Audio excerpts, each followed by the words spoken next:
Welcome to my channel, folks. Today I'm going to share with you some of the latest announcements from AWS.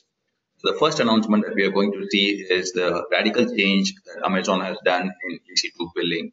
Until recently, if you have been using EC2, you would know that your instances are billed per hour whenever you are launching an on-demand instance. And that is no longer the case anymore, given that Azure and Google has already moved to per second billing. Amazon also has responded to the change and they have launched per second billing for EC2 instances and also your provisioned EBS volume. Remember, this change is applicable only for the Linux instances, and even in Linux, there are certain instances which are not applicable for this per second billing. So if you go ahead and see your billing dashboard from now onwards, you will see your bills showing a decimal form saying X amount of hours and Y amount of minutes.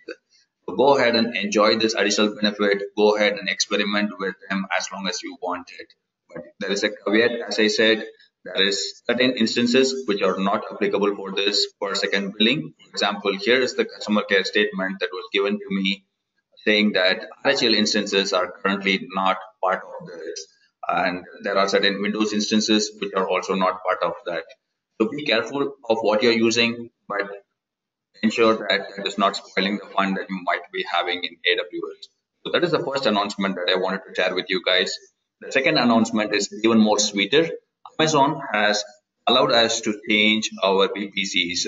Until recently, once you design your VPC, it is set in stone. You cannot change it. You will have to migrate your resources or have to find some other means of extending your VPC size. But that is no longer the case.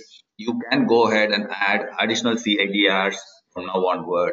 If you go to your VPC dashboard and go ahead and click on actions, you will find an option which says edit CIDRs, and click on that. You will find the option to add additional CIDR ranges into your VPC. So this will extend your existing VPCs and allow you to add more resources to your existing VPC without going through a massive migration or replanning exercise. So at this moment, they also allow you to add a IPv6 CIDR. So if you want to go in that direction, it is also possible.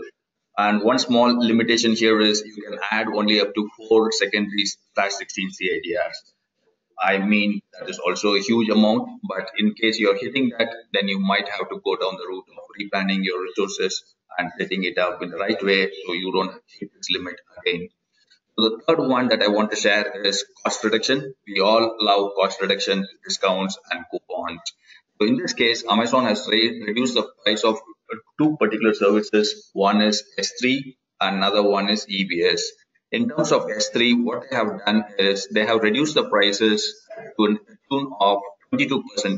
That is a huge amount in my opinion. And this price reduction is applicable to all the regions. Go ahead and enjoy the price reduction in S3. When it comes to EBS, they have gone even further and they have reduced the price by even 55%. So the storage cost as well as the IO requests, everything has been reduced.